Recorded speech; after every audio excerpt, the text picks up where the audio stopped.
Pemirsa Uni Eropa mendesak pemerintah Amerika Serikat untuk memperluas implementasi kesepakatan dagang yang dicapai Juli lalu termasuk menurunkan tarif Amerika Serikat terhadap baja Uni Eropa. Adapun dalam kesepakatan Juli, Amerika Serikat menetapkan tarif sebesar 15% untuk sebagian besar barang Uni Eropa. Sementara Uni Eropa sepakat menghapus sejumlah besar tarif terhadap impor dari Amerika Serikat.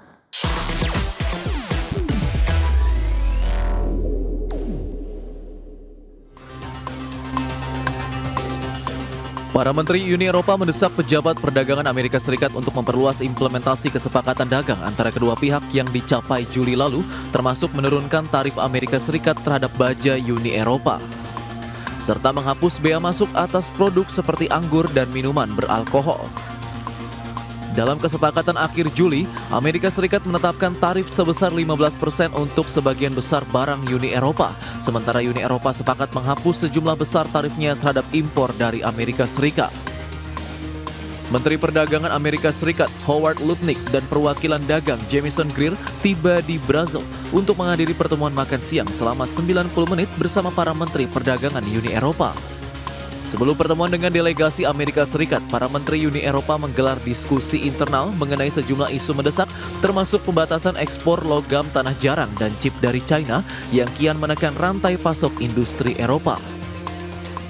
Dalam kesepakatan akhir Juli, Amerika Serikat menetapkan tarif sebesar 15% untuk sebagian besar barang Uni Eropa, sementara Uni Eropa sepakat menghapus sejumlah besar tarifnya terhadap impor dari Amerika Serikat. Namun implementasi penuh dari pihak Uni Eropa baru dapat dilakukan Maret atau April karena masih memerlukan persetujuan Parlemen Eropa dan negara anggota. Sebuah proses yang disebut Uni Eropa telah membuat Washington frustasi. Sementara itu, di antara isu yang dianggap mendesak oleh Uni Eropa adalah penurunan tarif baja dan aluminium. Amerika saat ini menerapkan tarif 50% untuk kedua komoditas tersebut dan sejak pertengahan Agustus memperluas bea masuk hingga mencakup konten logam dalam 407 produk turunan seperti sepeda motor dan lemari es. Diplomat Uni Eropa memperingatkan bahwa kebijakan tarif terbaru Amerika, termasuk rencana pungutan baru atas truk, mineral kritis, pesawat, dan turbin angin beresiko menggerus esensi kesepakatan Juli. Berbagai sumber IDX Channel. Selanjutnya dari bursa global, pemirsa, di mana bursa Wall Street menguat di perdagangan Senin waktu setempat melanjutkan rally yang terjadi akhir pekan lalu yang didorong meningkatnya keyakinan investor bahwa The Fed akan memangkas suku bunga di pertemuan Desember dan di saat yang sama kekhawatiran mengenai valuasi tinggi saham teknologi dapat teredam. Pada penutupan perdagangan Senin, indeks Dow Jones Industrial Average ditutup menguat di 0,4% ke level 46.448. Indeks S&P 500 melonjak di 1,55% ke posisi 6.705 dan indeks Nasdaq Composite melesat di 2,69% di level 22.872.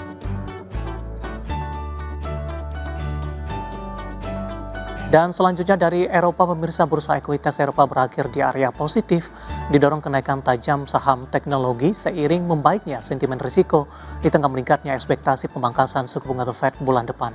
Investor juga mencermati perkembangan rencana pendanaan Ukraina yang menunjukkan kemajuan, di mana indeks stok 600 ditutup menguat di 0,14% ke level 562,88. Indeks DAX Jerman naik di 0,64% ke 23.239, sementara indeks FTSE Inggris melemah tipis di 0,05% ke posisi 9.534.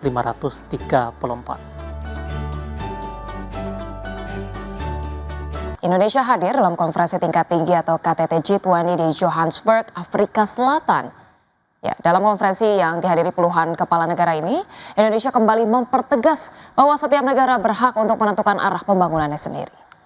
Ya, Wakil Presiden Gibran Rakabuming Raka mewakili Presiden Prabowo Subianto dalam KTT G20 Johannesburg, Amerika Selatan menegaskan bahwa Indonesia mendorong pemerataan ekonomi dan keadilan perdagangan, serta kerjasama yang saling menguntungkan secara global. Di mana langkah strategis Indonesia dalam upaya pemberdayaan ekonomi secara global dilakukan sebagai metode terbaik untuk pembangunan negara secara berkelanjutan. Selain itu, Indonesia juga mendorong peran perdagangan dan keuangan dalam mewujudkan pembangunan yang berkeadilan di setiap kawasan benua Asia, Afrika, Amerika, Eropa, dan juga Australia. Menurut Wapres Gibran, Indonesia meyakini pertumbuhan global tidak hanya harus kuat, tetapi juga adil dan inklusif untuk memajukan setiap bangsa. Mempertegas apa yang sudah didorong dan diinisiasi Indonesia dari 4 tahun yang lalu. Keadilan ekonomi global ini yang secara konsisten Indonesia sampaikan terus. Jadi setiap negara berhak untuk menentukan arah pembangunannya. Yang namanya kerjasama, partnership harus mensejahterakan, harus memberdayakan. Seperti yang saya sampaikan kemarin, tidak boleh mendikte, tidak boleh membuat ketergantungan. Selanjutnya, Indonesia secara resmi menyepakati inisiatif Indonesia South Africa High Level Business Council yang digelar di Johannesburg, Afrika Selatan. Ya, peluncuran forum bisnis tingkat tinggi ini sebagai langkah strategis untuk memperkuat hubungan ekonomi Indonesia-Afrika Selatan di tengah dinamika global yang semakin kompleks. Indonesia terus mendorong peningkatan volume perdagangan dan investasi yang saling menguntungkan dengan Afrika Selatan. Untuk itu, Menteri Koordinator Bidang Perekonomian Erlangga Hartarto secara resmi meluncurkan Indonesia South Africa High Level Business Council yang digelar di Johannesburg, Afrika Selatan. Peluncuran forum bisnis tingkat tinggi ini sebagai langkah strategis untuk memperkuat hubungan ekonomi kedua negara di tengah dinamika global yang semakin kompleks. Menko Erlangga menegaskan bahwa pembentukan forum bisnis tingkat tinggi ini bukan sekedar seremoni diplomatik, melainkan bentuk komitmen nyata untuk memperdalam kerjasama ekonomi Indonesia dan Afrika Selatan, di mana saat ini Indonesia dan Afrika Selatan menempati posisi penting dalam perekonomian global.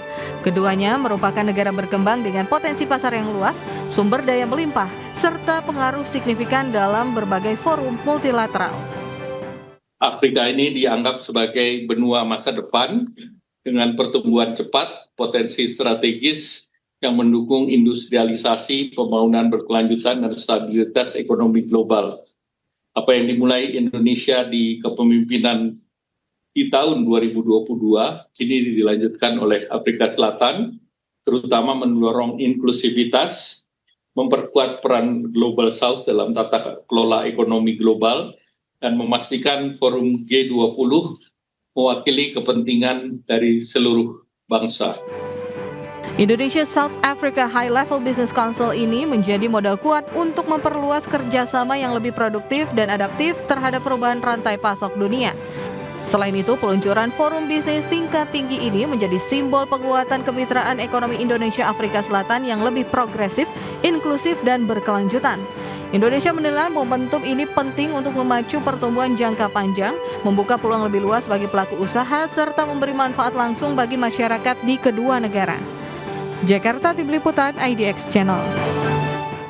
Anggota Dewan Gubernur The Fed, Christopher Waller, mengungkapkan data ekonomi Amerika Serikat yang tersedia menunjukkan pasar tenaga kerja masih cukup lemah untuk membenarkan pemangkasan suku bunga pada pertemuan The Fed di 9 dan 10 Desember mendatang. Meski demikian, dia mengatakan langkah selanjutnya akan bergantung pada rilis data yang akan datang. Waller menyatakan sejak pertemuan terakhir The Fed, sebagian besar data sektor swasta dan data anekdotal menunjukkan tidak ada yang benar-benar berubah, di mana pasar tenaga kerja sedang lemah dengan inflasi diperkirakan akan mereda. Meskipun hal tersebut membuat pemangkasan Desember tepat, namun ia menilai bulan Januari akan sedikit lebih rumit karena banyaknya data yang akan dirilis, dan jika data tersebut konsisten dengan apa yang terlihat saat ini, maka data tersebut bisa dijadikan acuan untuk periode Januari. Namun ia menyebutkan jika tiba-tiba menunjukkan peningkatan inflasi, lapangan kerja atau ekonomi yang mulai membaik, maka hal tersebut perlu diwaspadai.